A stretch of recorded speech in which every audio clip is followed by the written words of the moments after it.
Vamos a dar la bienvenida al doctor Jorge David García Castilla, quien va a ser nuestro primer ponente. Él es compositor e investigador mexicano, profesor e investigador de la Facultad de Música de la UNAM.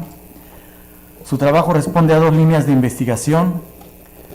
Por una parte, el estudio de las tecnologías digitales para la creación musical, y por otra parte, el papel que la escucha, el ruido y la voz tienen en la sociedad contemporánea. Forma parte de la red de estudios del sonido y la escucha en México y del Seminario Permanente de Tecnología Musical. Él nos va a hablar con la ponencia, ¿qué podemos escuchar con tanto ruido? Adelante, por favor, tiene la palabra. Gracias, Miguel. Buenas tardes o días, según sea el caso, a todas, todos, todes.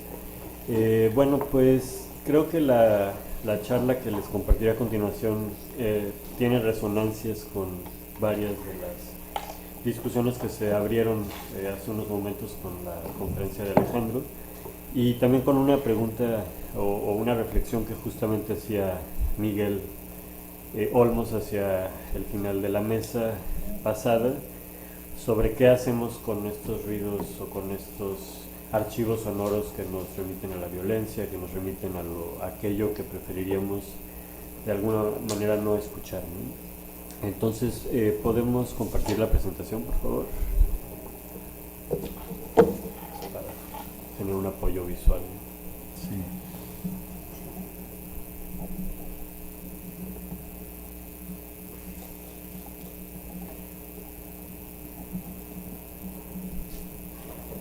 Un segundito solo para que se resuelva. Listo. Bueno,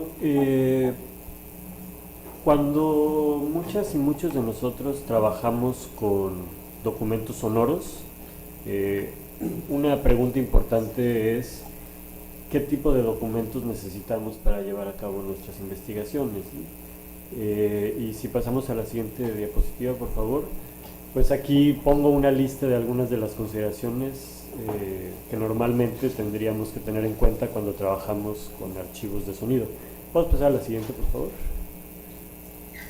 Bueno, algunos de los criterios que quizás algunos de ustedes les resulten familiares: la calidad de la grabación, por ejemplo, la necesidad de tener registros que tengan claridad en el mensaje que estamos registrando, si estamos generando, por ejemplo, una grabación de una entrevista o grabaciones de paisajes sonoros donde queremos detectar un poco en la jerga schafferiana ciertas marcas sonoras o ciertos tipos de sonidos clave, pues necesitamos que haya claridad para que esto se transmita correctamente, ¿no? También un criterio importante es la relevancia y la pertinencia de los sonidos que estamos capturando, que no exista interferencia excesiva, y sobre todo esto lo pongo en rojo porque se conecta justamente con lo que quiero compartirles hoy como reflexiones, que tenga el menor ruido posible, ¿no? Pasamos a la siguiente, por favor.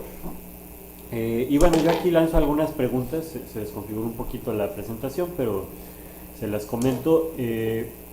Lo que yo quisiera plantear como cuestionamiento de esta apertura de mesa es qué ocurre cuando no contamos con estas condiciones, ¿no?, de limpieza sonora, de cuidado sonoro, cuando no contamos con la posibilidad de no tener este ruido y esta interferencia, pero sobre todo qué ocurre cuando de manera deliberada decidimos escuchar todos estos aspectos, ¿no?, de falta de claridad, de suciedad, y qué podemos escuchar en los aspectos que normalmente querríamos dejar fuera.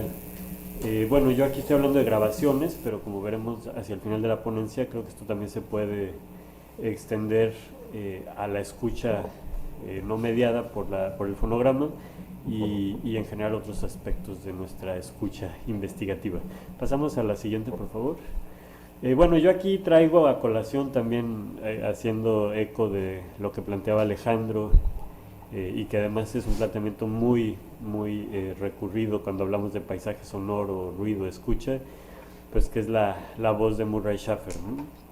Y quisiera retomar una frase muy conocida de él para resignificarla de alguna manera, incluso para decir cosas que probablemente contradicen parte de lo que era su programa y su agenda, ¿no? Schafer nos dice que el ruido consiste en aquellos sonidos que nos hemos acostumbrado a ignorar, ¿no? parafraseando esto, sería aquello que nos hemos acostumbrado a no atender, ¿no? A lo que nos hemos acostumbrado a no prestar atención, y a pesar de que, como probablemente sabemos, y Alejandro hace rato lo puntualizó también muy bien, a pesar de que el propio Schaffer asocia esto con los ruidos de altas intensidades, los ruidos invasivos dentro de los desarrollos urbanos, es interesante que su definición nos lleva a pensar que el ruido no necesariamente está asociado a altos decibeles, a baja calidad, a falta de claridad, a falta de armonía, a mal gusto o cualquier otro tipo de indicador o clasificador que solemos usar. Podemos pasar a la siguiente, por favor. Sino que el ruido es, ante todo, podemos pasar a la siguiente. La siguiente. Por favor. Una noción que va a responder a apreciaciones situadas, ¿no? Apreciaciones que muchas veces están atravesadas por todo tipo de prejuicios de clase, raza, género, ideología, que está sustentada en la experiencia y en los hábitos de quien escucha, porque evidentemente no es lo mismo escuchar algo a lo que estamos habituados y habituados a escuchar que escuchar algo que nos resulta extraño, ¿no? Y algo importante es que el ruido, más allá de ser una cualidad intrínseca al sonido, es una categoría de escucha, ¿no? Y es un fenómeno oral que está asociado a las prácticas culturales a través de las cuales estamos percibiendo. Y yo pongo aquí una imagen también muy conocida de los entonarruidos de Luigi Russolo como un ejemplo de cómo lo que para algunas personas es ruido, para otras personas puede ser percibido como incluso como arte de élite, ¿no? Pasamos a la siguiente diapositiva, por favor. Y bueno, yo aquí lanzo 5 preguntas, provocaciones que también creo que de alguna manera no solo dan continuidad a la charla anterior, sino que pueden también dialogar con mucho de lo que está proyectado en el programa del coloquio. ¿Qué ocurre cuando prestamos atención a aquellos sonidos indeseados, estruendosos, aquello que preferiríamos no escuchar, como los archivos sonoros de la violencia que apuntaba Miguel hace ratito, ¿no? Si escucháramos de manera más atenta el ruido, dejaría de ser concebido como ruido. O sea, si el ruido es aquello a lo que no prestamos atención, una vez que le prestamos atención, ¿en qué se convierte, ¿no? ¿Qué tipo de información podría darnos el ruido o lo que antes era ruido sobre las personas que lo producen? Y algo importante, ¿qué tipo de afectos y sensaciones es capaz de detonar? Van a ver que muchas de mis reflexiones están atravesadas en un cruce entre investigación académica y creación artística, ¿no? ¿Qué criterios y estrategias requerimos para valorar el ya no ruido como un elemento significativo? Pasamos a la siguiente, por favor. Bueno, para dar una respuesta más que nada provocativa a estas preguntas, voy a mencionar brevemente 2 casos de estudio que he venido desarrollando en los últimos años, solamente para abrir la discusión, ¿no? No voy a profundizar en ninguno de ellos, pero quiero aprovecharlos para lanzar algunas ideas. Siguiente diapositiva, por favor. El primer caso de estudio es parte de un libro que curó Alan Granados junto con un equipo de investigadoras e investigadores de la UAM, Azcapotzalco, en 2019, y consistió en un análisis comparativo entre los sonidos y sobre todo los ruidos de algunas colonias de la Ciudad de México. Es un trabajo exploratorio, pero me sirve para mostrarles pues algunas estrategias metodológicas que seguí en su momento para analizar las preguntas anteriores. Pasamos a la siguiente, por favor, y aquí podríamos poner el primer audio, que se llama Fragmento Santo Domingo, algo así. Vamos a escuchar un minutito de este paisaje sonoro y pueden ir siguiendo el espectrograma que aparece ahí con algunas indicaciones de lo que está sonando para tener una idea de la estrategia que se siguió. Esperemos que corra bien el audio. Si no corre de ahí, lo puse en la carpetita. A ver. Ahí va. Es que no sé, posiblemente ahí los audios aparezcan vacíos, pero en la carpetita que dice audios, ahí está, sería... Bien. Sería ahorita el S, por favor. Entonces este es un fragmentito de una de las grabaciones de campo que hice para este proyecto.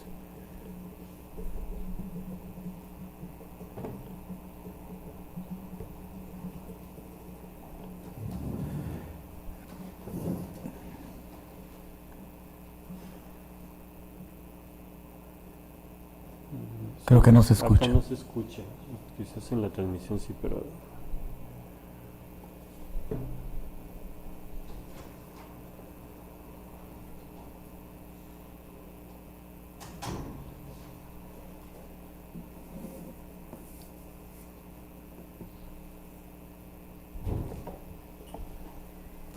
Y hay que activar abajo, si estás ahí en Blue Jeans. Él lo está manejando, ¿no? Sí, sí, sí, sí.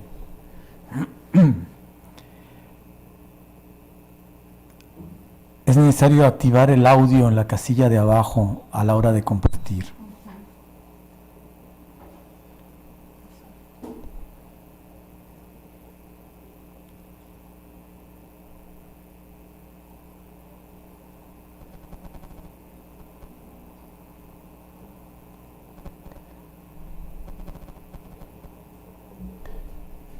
Igual si se está complicando, yo sugeriría mejor ahorita se los cuento para no comernos tiempo de la mesa y igual ya se puede resolver para las siguientes ponencias, ¿no? Entonces, ¿podríamos regresar a la presentación, por favor?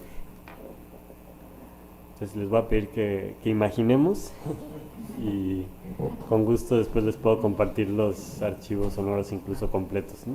Entonces, nada más podrían regresar a la presentación, por favor.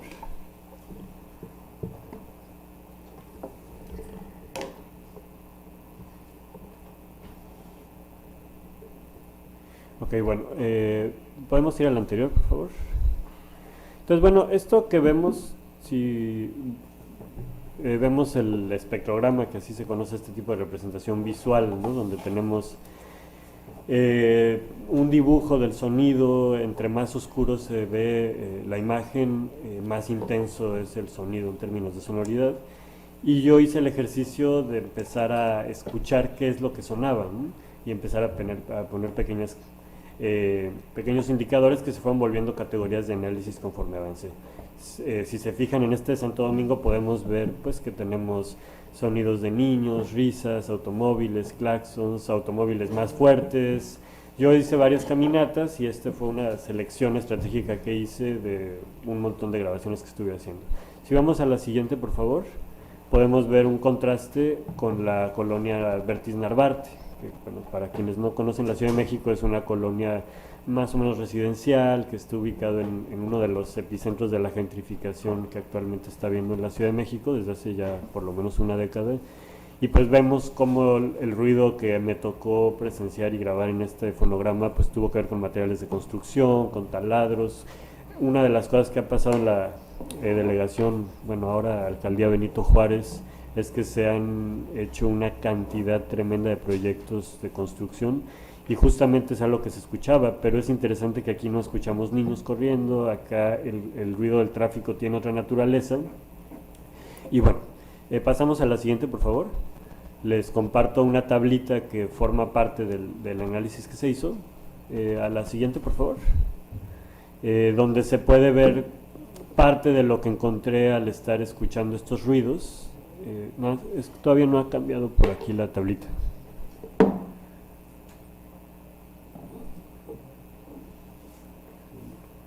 Es que si no hay, bueno, aquí vemos por ejemplo la comparación de ambas grabaciones y si vamos a la siguiente, por favor.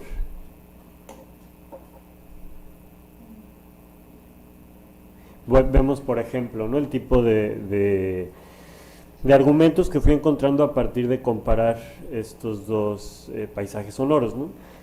Una de las categorías que yo analizaba en este trabajo, que ahorita no les estoy explicando todo el mecanismo de análisis, pero yo analizaba justamente y casualmente, coincidentemente con lo que señalaba hace ratito Miguel, pues el tema de la violencia sonora y el tipo de violencias que se podían ver al analizar los ruidos de estos dos contextos urbanos, ¿no? En Santo Domingo veíamos que la violencia se manifestaba, al menos en el análisis de los ruidos urbanos, en una continua exposición a una gran cantidad de ruidos que van pues, desde el tráfico, la gente gritando, los vendedores y vendedoras ambulantes, que esta violencia también dejaba ver conflictos comunes vecinales y conflictos que además se ponen muy en primer plano. y que a través del sonido se manifestaba una saturación de problemáticas sociales que se derivaban, entre otras cosas, de la marginación económica y la disputa constante por el espacio. Pero curiosamente en la Narvarte el ruido tenía otro tipo de connotaciones violentas, por ejemplo la violencia acústica que se ejercía por las empresas constructoras, que era un ruido que enmascaraba realmente todo lo demás, al punto de que no escuchábamos y tampoco se veía en las calles gente corriendo, niños hablando, risas, y esto también implicaba una prohibición de emitir ruidos molestos para las personas que viven en estos lugares, ¿no? Obviamente, siguiendo con otro tipo de instancias de investigación, uno se da cuenta de que hay personas que no pueden estar haciendo ruido en esas colonias porque inmediatamente sale una regulación a decir, tú aquí no puedes vender camotes, por ejemplo, ¿no? Ahí son colonias donde no escuchamos el típico ruido del camotero, entre otras cosas, ¿no? Y que esto pues implica también una discriminación hacia personas que infringen el código acústico. Cambiamos por favor a la siguiente diapositiva. Y bueno, el siguiente caso que les voy a mencionar muy brevemente, voy a ir un poquito más rápido porque se nos fueron algunos minutos con las cuestiones técnicas. Es un proyecto que ahorita está en proceso de publicación, forma parte de un libro que justamente una de las curadoras es Ana Lidia Domínguez, que mañana estará por acá, donde se hace un análisis sobre la dimensión sensible de la pandemia. Pasamos a la siguiente diapositiva, por favor. Yo para este trabajo hice una pieza sonora, prefiero no llamarla musical para no entrar ahorita en esas discusiones, pero una pieza con sonidos, a partir de las voces de archivos sonoros de 10 personas, que buscaron archivos de audios de su propia voz grabados durante la pandemia, me enviaron esos archivos y a partir de ahí entramos en un proceso de etnografía sonora, donde fuimos hablando de qué les evocaba la escucha de su propia voz durante aquellos momentos que ellos y ellas consideraban como álgidos de su experiencia en la pandemia, ¿no? Entonces, bueno, a partir de ahí yo hice una composición. Ahorita no podremos escuchar los audios, pero justamente les quería mostrar cómo en los audios que me mandaron había mucho ruido, ¿no? Habían ruidos, por ejemplo, una persona me mandó ruidos donde se escuchaban muchas vacas, otra persona me mandaba sonidos donde se oía mucho tráfico porque lo grabó caminando en la calle. Y cuando me preguntaban qué tipo de cuidados sonoros querían que yo tuviera para el momento en que ellas y ellos seleccionaron los archivos, justamente les pedí que no le pusieran atención a eso, porque justamente yo quería ponerle atención a la cantidad de ruido que iban a tener sus archivos, ¿no? Al final lo que surgió fue una composición llena de ruido, pero que precisamente permite escuchar bueno, al menos esa fue la propuesta que yo hice al momento de analizar, una cantidad de información que es aquello que siempre queda en segundo plano y que es justamente aquello de lo que nunca nos van a hablar las estadísticas, de lo que nunca nos van a hablar los informes policíacos o los informes médicos o los informes del INEGI, porque justamente es de todo aquello que queda al fondo y que sin embargo está en primer plano en la experiencia cotidiana de las personas, ¿no? Pasamos a la siguiente diapositiva, por favor. Y bueno, yo aquí ponía una cita larga que esa sí no me la sé de memoria, se desplazó con el cambio el pase de la diapositiva, pero pues básicamente era que este proyecto inició con una búsqueda de comprender un fenómeno social y conforme fui avanzando me di cuenta de que lo que podía hacer o el potencial de este tipo de ejercicios no era tanto comprender sino conmover, ¿no? Y entrar a una dimensión afectiva donde el ruido y la escucha del ruido me permitía ir hacia aquello que no es racionalizable o que no es explicable en términos de datos concretos, de datos estadísticos, de datos cuantificables, pero que nos hablan de una calidad de la experiencia que justamente no se puede colocar en términos de estructuras sonoras, sino más bien de ruidos no estructurados, ¿no? Pasamos a la siguiente, por favor. Y bueno, para cerrar la presentación voy a compartir 7 consideraciones a manera de un manifiesto que las quiero dejar tal cual como provocaciones para seguirlas conversando después de las presentaciones que siguen. Entonces la primera, por favor, la siguiente diapositiva, sería que cuando escuchamos, qué lástima que no se leen bien, pero bueno, estas sí las puedo decir de memoria. Cuando escuchamos ruido vale la pena escuchar con atención porque muchas veces detrás de aquello que en primera instancia nos pareció ruidoso, tenemos mucha información valiosa y una experiencia también sensorial valiosa que nos lleva a resignificar los fenómenos, ¿no?, sociales y también la experiencia artística. Siguiente diapositiva, por favor. Lo siguiente es que el ruido no es un asunto meramente acústico, sino que es ante todo un asunto político, ¿no? Es un asunto que nos habla de relaciones de poder y nos habla de sistemas de discriminación y diferenciación social. Siguiente diapositiva, por favor. La tercera idea es que la pregunta por el ruido es una pregunta por las personas y también por las entidades no humanas que producen, que reciben, perciben y sufren las consecuencias del sonido, ¿no? Y aquí quiero también aclarar el tema de lo no humano, porque quisiera hacer un guiño aquí también hacia una perspectiva no necesariamente antropocéntrica, que nos lleva a ver que el ruido también pone en relación a entidades de distinta naturaleza. Siguiente, por favor. Ya estoy cerca de terminar. El ruido, antes de ser una cualidad sonora, es una categoría de escucha, es un fenómeno aural que está circunscrito en prácticas culturales, ¿no?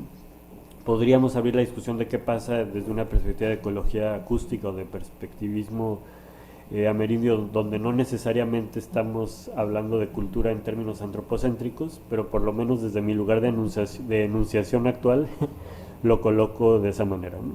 El siguiente, por favor. Para abrir la escucha a nuevas sonoridades hay que también abrirnos a nuevas metodologías, estrategias, porque no necesariamente esto se hace solamente desde la teoría. Muchas veces tenemos que ver cómo diablos le hacemos para replantear la manera en la que nos relacionamos con el sonido. Siguiente y penúltima. Siguiente, por favor. Adelante. La escucha del ya no ruido, lo pongo así de manera un poco juguetona, puede ser pensada como un fenómeno de frontera, y esta la puse muy especialmente en diálogo con el tema del coloquio, en el sentido de que nos coloca en el umbral entre lo que es significativo y lo que no es, ¿no? Ese punto donde las cosas van dejando de ser ruido cuando les ponemos atención, pero todavía no se vuelven algo codificable dentro de los términos que tenemos entendidos. Y por último, la última, por favor, bueno, la siguiente. La pregunta por el ruido puede ser pensada como una pregunta por la escucha de aquello que solemos relegar. También puede ser pensada en términos metafóricos. En ese sentido, el ruido no solamente se refiere a sonido, sino que también se puede referir a los sistemas de discriminación epistemológica que hacemos, pues de todo aquello a lo que no le ponemos atención. En ese sentido, mi última frase es que la apuesta por el ruido es una apuesta por la diferencia en un sentido amplio, ¿no? Y quería dejarlo también así para no necesariamente ser sonocéntricos en nuestro análisis. Y bueno, pues aquí me quedaría yo para no extender la participación, y si existe posibilidad en algún otro momento les comparto los audios con mucho gusto. Gracias. Muchas gracias. Vamos a pasar ahora la palabra al doctor Gonzalo Camacho Díaz,